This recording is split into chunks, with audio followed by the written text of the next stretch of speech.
Reticular activating system അഥവാ RAS എന്താണ്? നമ്മുടെ തലച്ചോറിൻ്റെ അടിഭാഗത്തുള്ള ഒരു കൂട്ടം ന്യൂറോണുകളുടെ ശൃംഖലയാണിത്. ഒരു കാവൽക്കാരനെ പോലെയാണ് ഇതിൻ്റെ പ്രവർത്തനം. നമുക്ക് ചുറ്റുമുള്ള ദശലക്ഷക്കണക്കിന് വിവരങ്ങളിൽ നിന്ന് നമുക്ക് ആവശ്യമുള്ളത് മാത്രം അരിച്ചെടുത്ത് ബോധമനസ്സിലേക്ക് വിടുക എന്നതാണ് ഇതിൻ്റെ ജോലി. ഉദാഹരണത്തിന്, ഒരു പുതിയ ചുവന്ന കാർ വാങ്ങാൻ ആഗ്രഹിക്കുന്നു എന്ന് കരുതുക. പെട്ടെന്ന് വഴിയിലുടനീളം ചുവന്ന കാറുകൾ മാത്രം നമ്മുടെ കണ്ണിൽപ്പെടാൻ തുടങ്ങും. മുൻപും ആ കാറുകൾ അവിടെ ഉണ്ടായിരുന്നു, പക്ഷേ ഇപ്പോൾ നമ്മുടെ RAS അതിന് പ്രാധാന്യം നൽകുന്നു. അതിനാൽ മനസ്സിനൊരു ലക്ഷ്യം നൽകുമ്പോൾ നാം ഉപയോഗിക്കുന്ന വാക്കുകൾ വളരെ പ്രധാനമാണ്. കാരണം മനസ്സിന് നെഗറ്റീവ് ചിത്രങ്ങൾ മനസ്സിലാക്കാൻ കഴിയില്ല. ഉദാഹരണം, സ്റ്റേജിൽ കയറുമ്പോൾ ഞാൻ പരാജയപ്പെടരുത്, ആളുകൾ എന്നെ നോക്കി ചിരിക്കരുത് എന്ന് ആവർത്തിച്ച് ചിന്തിക്കുമ്പോൾ മനസ്സ് പരാജയം, ചിരി എന്നീ വാക്കുകളുടെ ചിത്രങ്ങളാണ് സ്വീകരിക്കുന്നത്.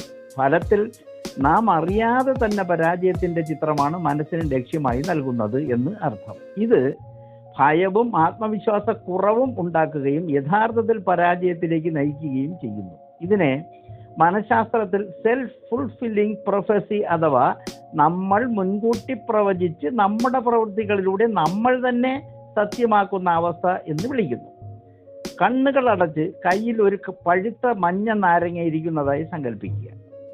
ഒരു കത്തി ഉപയോഗിച്ച് ആ നാരങ്ങ മുറിക്കുന്നത് ഭാവന ചെയ്യുക. അതിൽ നിന്ന് നീര് തുള്ളികളായി ഇറ്റ് വീഴുന്നു. ഇപ്പോൾ ആ നാരങ്ങയുടെ ഒരു കഷണമെടുത്ത് വായിലേക്ക് പിഴിയുന്നതായി അതിതീവ്രമായി ഭാവന ചെയ്താലോ? എന്താണ് സംഭവിക്കുന്നത്? ഇത് ആത്മാർത്ഥമായി ഭാവന ചെയ്യുമ്പോൾ തന്നെ വായിൽ ഉമിനീര് ഊറി വരും. നമ്മുടെ മുന്നിൽ യഥാർത്ഥത്തിൽ ഒരു നാരങ്ങ ഇല്ലെങ്കിൽ പോലും ഭാവനയെ സത്യമെന്ന് കരുതിയ അബോധ മനസ്സ് ശരീരത്തിന് നൽകിയ നിർദ്ദേശമാണ് ഈ ശാരീരിക പ്രതികരണത്തിന് കാരണം. അപ്പോൾ പ്രസംഗിക്കാൻ കയറുമ്പോൾ ആളുകൾ അത്ഭുതപ്പെടുമെന്നും കൈയടിക്കുമെന്നും ഉറപ്പിച്ച് ചിന്തിക്കുക. തീർച്ചയായും അത് സംഭവിക്കും.